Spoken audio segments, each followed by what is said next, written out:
Hello and welcome to another edition of the Civ Battle Royale. My name is Dawkinzz and let's get right into it. Hello everybody and welcome back to the Civilization 5 Battle Royale. I'm user Leighton, but you can call me Leiticus of Borg. Ricky, Jack, if you're reading this, you know my Reddit handle now. But I don't care because, haha, Jesus Christ, I'd like to see you chumps get to do something like this. In the last part, we saw the Borgs taking ass and kicking names, as well as some lovely strife up near the Yakuts and the Inuit. Countless lives lost, and with any luck, countless more to follow. Let's get going. This lovely, terrifying picture of what we know as West Africa, and what is probably referred to as the Glass Desert, is brought to you by a fellow member of the Borg Collective, Spherical Melon. T.A. Knight will also be tagging along, giving us an in-depth look at all of the religion slides. This lovely map comes from our dear friend Etsy1991, a Finland supporter. Cartography is likely a popular career in Finland, come to think of it. Just draw a big circle and label it mine. A bit of an overview for those of you who missed the last part. 1. Iceland lifted a city off of the Boers. 2. Where did Ethiopia go? 3. Inuit took a city from the Snoryaks. And 4. Mexico and the Bucks are bullying poor Texas. Here is a map detailing the War of Orange Containment, as it seems to be called. It looks a lot like a case of Paul Kruger of the Boers against the world. Little do they know, he's actually the top fighter on this side of Toronto. The Inuit have wrested the #1 spot from Paul Kruger's Boers' cold, robotic hands and have firmly placed it into their own cold hands. They're in a pretty good spot to take some Yakutian holdings, but if someone like Korea chooses to intervene, it might be enough to push them back. And without much further ado, let's get right into, whoa, check out Tibet's carpet. A force like that could give Vietnam a run for their money. I count 3 great generals in there and some riflemen, which are a new kind of unit called gunpowder. I'm not sure entirely what they do since they aren't listed in the Future Worlds document, but they do look strong.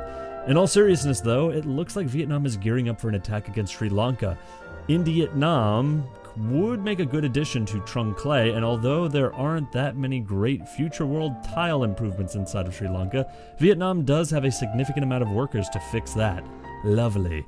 They also look to be interested in settling new cities. The city that TPang selected is an itty-bitty bastard, with just one guy in a shack looking over 4 bombers, a drone fighter, and an atomic bomb. I also count 2 settlers at a glance. Hawaii is so irrelevant that the first thing I noticed on this slide was that Paul Kruger of the Boers has made peace with the Khanate of Sibir. Good job, Siberia. You fought the Boers and lived to tell the tale, and you got so much accomplished in the meantime. Meanwhile, both Texas and Hawaii have declared war on Meiji of Japan. Apparently, a human character is controlling these civs as part of a rogue experiment in the How Would You Win As? Series. Makes you wonder whatever happened to rump state solidarity. Sibir's presence in the Middle East is duly noted, but their lands seem strangely empty. They had better do something about it soon or risk an invasion of peacekeepers. Also, they have like 4 nukes, probably a preventative measure in case the Trungs of Vietnam decide to attack again, but I'm not sure how many turns are left in that peace treaty between them. David of Israel is unsure what to do about his newfound life and has taken to spamming missionaries like their scouts, while shivering in fear of Tibet's military. Gunpowder? Impossible. The fact that Iceland controls Sparta still impresses me, and they have a crap ton of air support, Jesus. This slide has a lot. First, we see the desolate landscape of northern Africa with thousands and thousands of acres of nuked and pillaged improvements, as well as ancient cities like Tangier and Utik that have been reduced to 1 population. You see the vast exile of Ethiopian units as they are cast into the sea, but it looks like they're running out of sea to throw themselves into. You see that Henry Morgan of the Buccaneers has learned that there's more to life than carriers, and he's started to build a lovely little navy over there. But most importantly, you see an orange Africa. Finally, a continent united under 1 flag, and they think we're the bad guys. It looks like the Ethiopian religion of Oriental Orthodoxy gives the Boers extra faith per desert tile. Good thinking, AI. Do what you were built to do. Also, am I the only one that finds it funny that you can't improve oases even with future worlds? Like, they're not that good, unfortunately. Surely there's a future tech that can get a little more use out of the oasis. Maybe they could build a wonderful wall or something. There is almost no hope left for the Kimberley, but every time I see them I can't help but wonder how great it would be if they went out in a blaze of glory and just smashed apart Vietnam's carpet. Speaking of which, looking a little thin there, eh, Henry of Australia? The Order of the Rump has spoken. Meiji of Japan, it is time for you to die. It makes you wonder what Japan did to deserve all of these diplomatic middle fingers. Perhaps they missed leg day. Is it high noon? Maybe they accidentally made a weird CG movie about penguins surfing in Hawaii got offended. I guess we'll never find out. Inuit territory looking pretty bare here, but Mexico and the Blackfoot are in no position to take anything.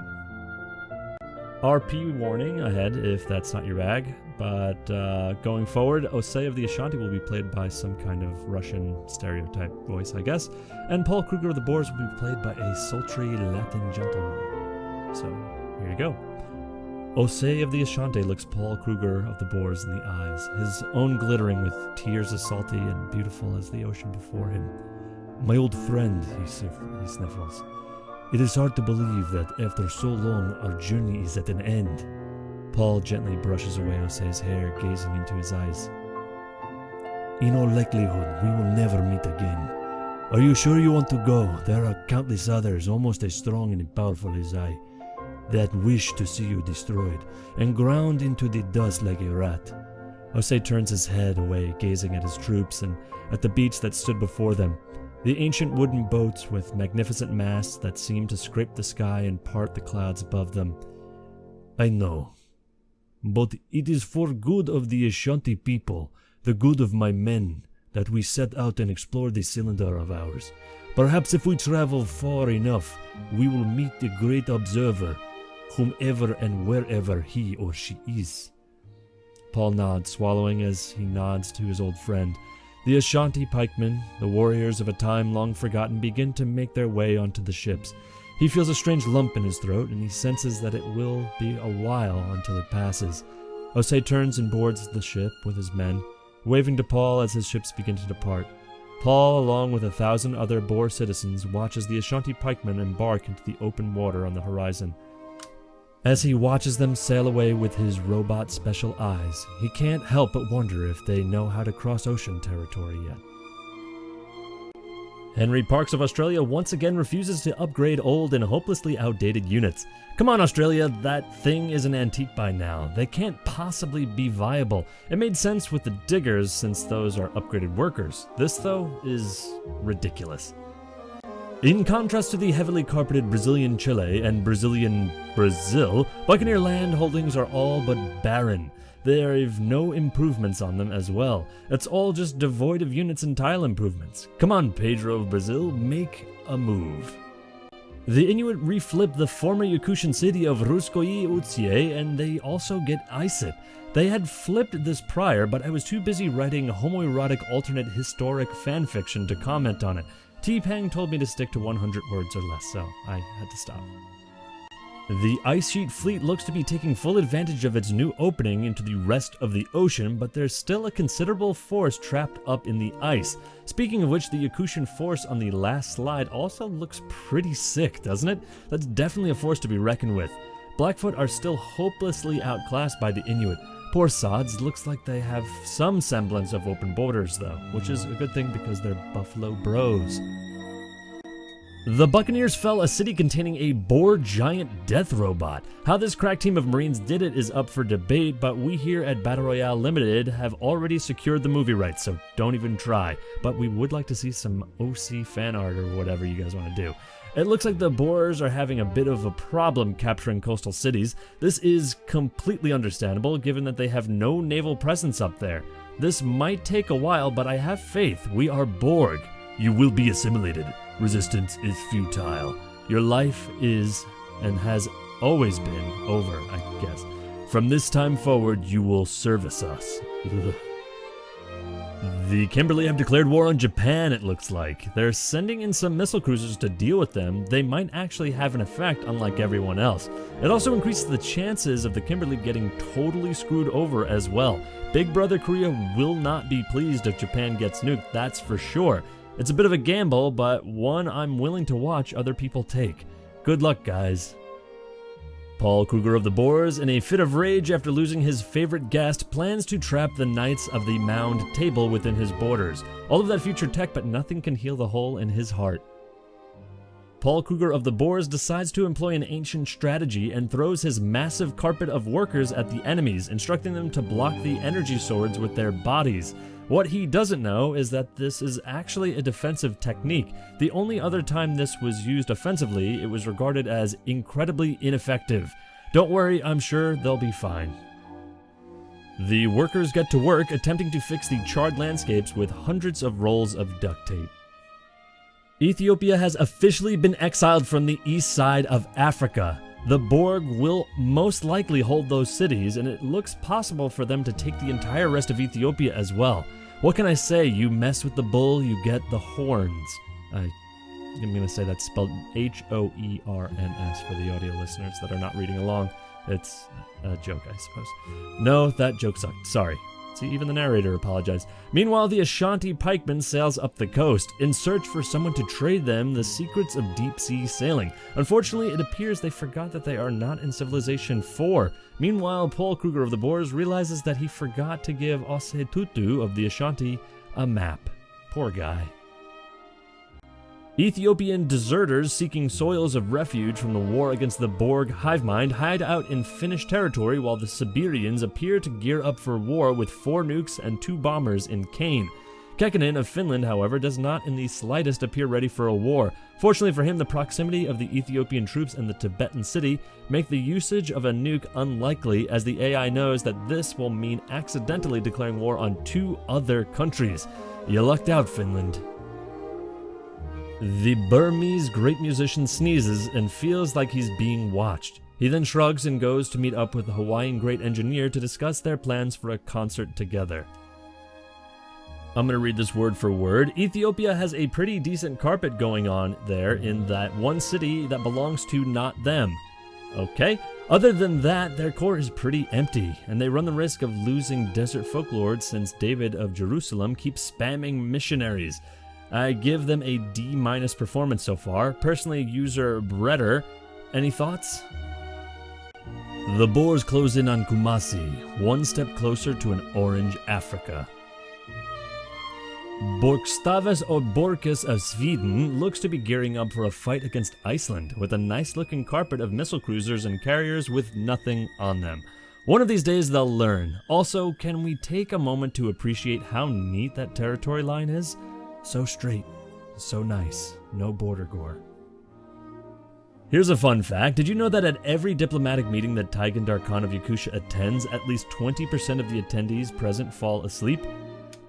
This slide looks the same as it has been for the last 30 parts. Jesus, someone should jazz this up. Photoshop Michael Bublé in here or something. Give that unit some purple highlights and make them sparkle. I don't know, make it different. This is not entertainment. What's with these guys? It's like one of my Japanese animes. Korea has achieved what most call a GDR, or what I personally like to call a DTR. These are always exciting to see, and even more exciting to see that they're being used. Good on you, Korea. Nudisto, beach. I don't know if that's Korean or Japanese or something, but in summary, there's a giant death robot on the screen. There. There's a partially damaged Borg unit sitting around with some Brazilian, Mexican, Finnish, ironclads that is, Vietnamese, Yakutian, Australian, and Inuit units. It's like a modern-day scout con. Rip Tora the Explorer, gone but not forgotten. Shalom. Iceland ganks 3 cities off of Paul Kruger of the Boers. Don't expect that to last. It won't, but that's still really impressive.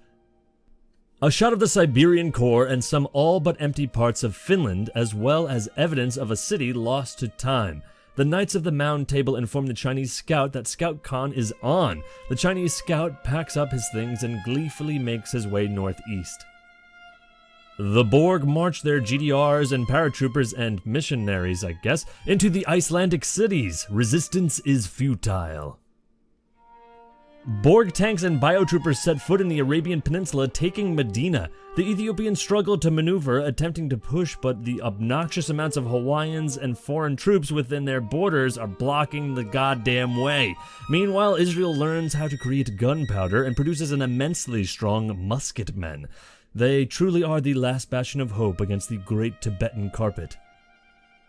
The Borg somehow failed to take Kumasi and Bamako, as Paul Kruger prefers to just stand outside of the cities shouting rude words until the inhabitants decide to walk away from his vicious mockeries. I suppose that the Buccaneers in Iceland rolled 20s or higher on their wisdom saving throws. Modern warfare is all psychological, folks. Henry Morgan of the Buccaneers briefly considers nuking Boer lands, but then decides that it would have literally no effect at all since the lands are already so badly irradiated.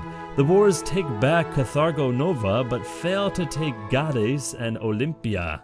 The pirates bring in another landing party, this time reinforced with actual land units. We could be looking at a resurgence of Buccaneer relevancy, boys and girls. With 3 nuclear missiles and a boatload of units on the shores of Africa, this could be a chance for the Buccaneers and the Icelandics to make some progress against the Borg Collective. Brazil also sends in another wave of reinforcements, this time with a great musician or 3 to boost the troops' morale as they fight. The next part of the Civ Battle Royale will most likely be taken down for copyright reasons, as the Brazilian musicians incessantly jam out to Bon Jovi. The Afghans wish they were strong again. The musician hums a melancholy tune while his guitar gently weeps. Odds are they're going to die before Finland, and all they can do is wait. The Australian city of Quezon sends food to their newly acquired city of Teodeni. It feels like ages since we've seen a trade route, probably because almost every nation is embargoed, save for Tibet, which is giving Vietnam a considerable amount of gold per turn thanks to their trade routes. I hate to say this, Australia, but the Vietnamese threat is very real. An uneasy silence seems to puncture the air as the Australian reconnaissance force nestles themselves in the ruins of a city. The Inuit architecture is enough to make anyone uncomfortable. Lachlan took a drag off of his vape as he looked up and around the place. When did it fall? Who did it belong to? He cast aside a glance to the silent Inuit men that patrol nearby. Are they even men? Lachlan didn't know what to call them. He sighed and returned to his unit. New orders were to come in soon, supposedly. Anything to get him out of this place, away from those things. Someone must have forgot to uncheck avoid growth on Boston and Montreal. These cities have been Inuit for at least 10 parts. How are they so tiny? I wonder if it has anything to do with them being puppeted. The Inuit core cities here look to have filled up a fair bit, but there is a faint yet unmistakable essence of overextension. A big enough force like a coalition of Brazil, the Buccaneers, and the Blackfoot could probably do a decent amount of damage to this area, possibly take a few cities and divide up the Inuit forces. Not enough to screw them over, but enough to be a significantly smaller threat. I cannot feel my bones! The Bucks have managed to recapture Carthago Nova, and it looks like the Boers are slowing down as the Icelandics have been bail-to-land troops, is that a term? And defend their holdings. This next slide is just as heartbreaking to a loyal Boer fan such as myself. Yep, I can't feel my bones. The Bucks have managed to take back a few of their cities that aren't even on the coast. The retaliation is real. Orange is being contained. Pirate troops are marching into West Africa with no sign of slowing down. Pirates are in this year. I guess black is the new orange. Badooch. Oh look, the Bucks have discovered the X-Men and are now being led by Magneto. Fortunately for the humans all across the cylinder, since Nazi Germany never actually committed the Holocaust, he is far less dangerous and emotionally volatile in this universe. Whew. Also of note, the Icelandic carpet has a very significant presence in Europe. If a war were to break out between Iceland and Sweden, the navies would likely reach a stalemate, but the Swedish land holdings are almost certainly forfeit to the Icelandic troops. Good on them for knowing the importance of home security. Some previously Portuguese or perhaps Moroccan, Daclovian cities are losing HP, but until the Boers take back their coastal cities, it is unlikely that anything will happen to them. Buccaneer advances are cut short as the Boers, now no longer busy with Ethiopia and Africa, charge at the Buccaneer coastal holdings, ready to destroy all resistance. A single Ethiopian unit, overcome with grief, makes the long trek toward Buccaneer sanctuary through Boer-assimilated lands. He has almost made it, but the brutal Boer chimera has caught up to him, bringing him in for forced assimilation. The Ethiopian massacre was brutal and will be remembered by the world as an act of pure evil. TPang said no more than 100 words, but anyway, the last Ethiopian military squad has been defeated, but they are not without help as Hawaii and Mongolian peacekeeper units gather from all across Africa to defend the last sanctum of Ethiopia. The Boers, despite being slowed down by the sea, are brutalizing what is left of Ethiopia as Bamako is assimilated while all the citizens in Medina have been massacred. A few kilometers away, but on a whole other plane, Israel attempts once again but fails to pass Judaism as the religion of the world. Armenia, angry at Israel for taking all the spotlight for being the savior of Judaism, hatches a plan. Bargain with Sabir for open borders, gather any military they have left, and send it toward Gaza. Their plan appears to have succeeded as Gaza is seen under attack under Armenia, and the musketman has been killed. Rip in peace. The city of Gaza will stand proudly over the sieging army, raining down rocks on them using trebuchets, but the technologically superior Armenian army does not even flinch. Gaza will not hold another part. As yet another luxury is banned this time, Wales, the Inuit strengthen their hold on the new front against Yakutia. While naval reinforcement find it almost impossible to approach, land units and drones are coming via Igloolik, ready to take out Verkhovensky. I didn't pronounce that correctly at all. The Finnish peacekeeper defenses prove to be a double-edged sword for Yakutia as they find themselves unable to move their navy forward.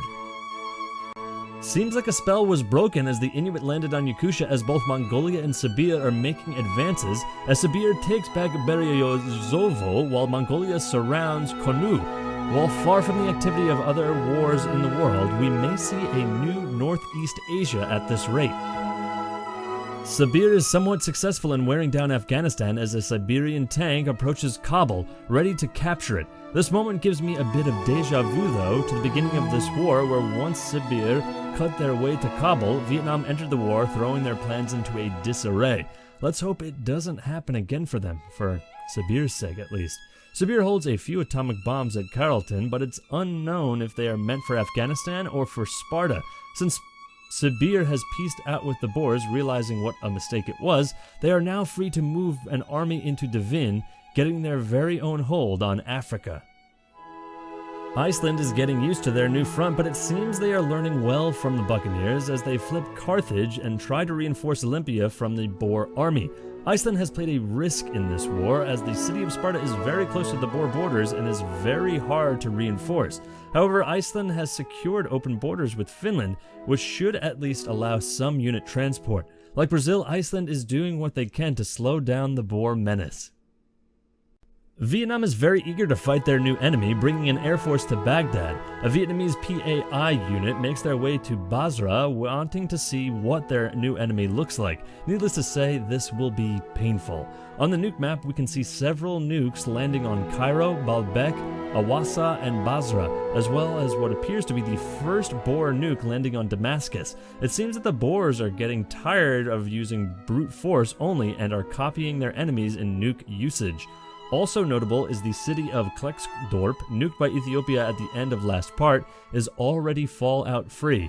How is that? A closer look shows many Boer workers working hard to clear out damages, allowing the glorious Boer cities to return to their former glory. While the population loss remains, the vast infrastructure is still in high efficiency.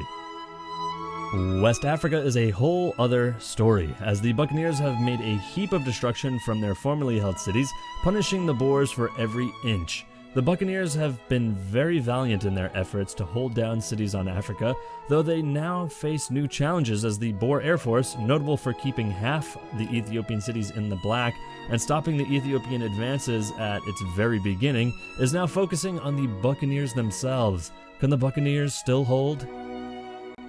On what used to be the front between the Boers and Ethiopia, the Boers are moving another fleet composed of the usual units and signature Boer caravels toward their target, either Ethiopian Arabia or Vietnamese Sri Lanka. The Ashanti pikemen, ready to see the world, joins in tow though their deep sea faring credentials remain in question.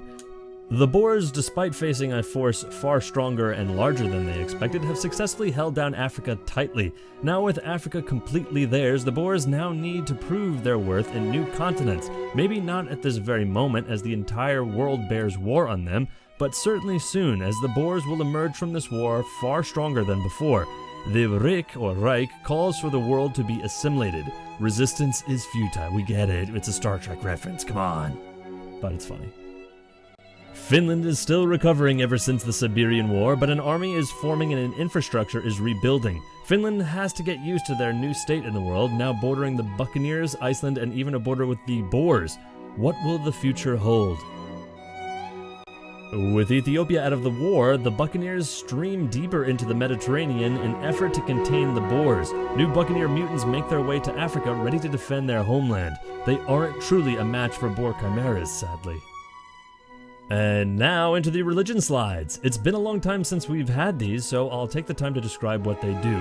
Akatyu is one of the most useful religions, getting gold for Tibet and up to 15% more production for followers of the religion. This ensures Tibet will always have enough gold, and any civilization with this religion will have a production advantage over their enemies. Buddhism is a religion that would have been very useful were there actual human players, but sadly useless in our world of the BR. Numerous happiness, faith, and tourism bonuses that would allow a player to dominate but are wasted on an AI. Oh well. Catholicism's strength lies in 15% more growth rate when not at war, which stacks nicely with future worlds and religious fervor, the ability to buy industrial and above units.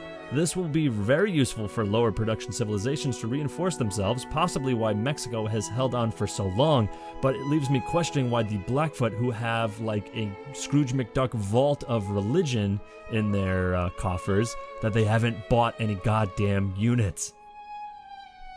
Islam is a religion that has been cut very early into its forming, being founded right between Judaism and Oriental Orthodoxy. As a result, Islam never had a chance to expand or even get itself a second follower or enhancer belief. The Reformation belief, however, ensures this religion will never truly go away. Judaism is a religion that should have brought their founder extreme strength, boasting both bonus faith from foreign cities and the ability to purchase pre-industrial units as easy great person generation in the industrial era or above. Instead, Israel focused so much on religion that they ended up being one of the weakest civilizations. Oriental Orthodoxy was a very militaristic religion, along with early gold when expanding the religion. It also provided faith when a unit died close to a friendly city, and the defenders gained 20% strength when near a friendly city. The religion accounts for the Boer military loss in the war, along with the Ethiopian unique ability, which added another plus 20%, though they ultimately failed. And lastly, Shinto, the religion founded by Japan, provided bonus strengths when attacking enemy cities. This would have been a very beneficial bonus for Japan, however, Australia ended them fairly quickly when Japan thought about expanding into the Philippines. Oh well for them. And now for the religion overview. Most religion populations are on the rise except for Islam, who dropped from 6 to 5, and Oriental Orthodoxy, who was on a free fall for the last few parts, though only lost 3 net population units this part. Now with Ethiopia gone, this religion is likely to grow back to their former numbers. We end this part with the religion map as Buddhism ever so slowly makes its way to Polynesia. This has been a great part and we hope that you all enjoyed it. This is TA Knight and user Layton wishing you a peace-keeped night. And this has been Dawkinzz with another edition of the audio narration for Civ Battle Royale. Thank you for joining us once again, and we'll see you, I think, tomorrow for another part. Sorry for getting this out a little bit later than usual. It's been a little hectic of a week for me. And we will see you next time.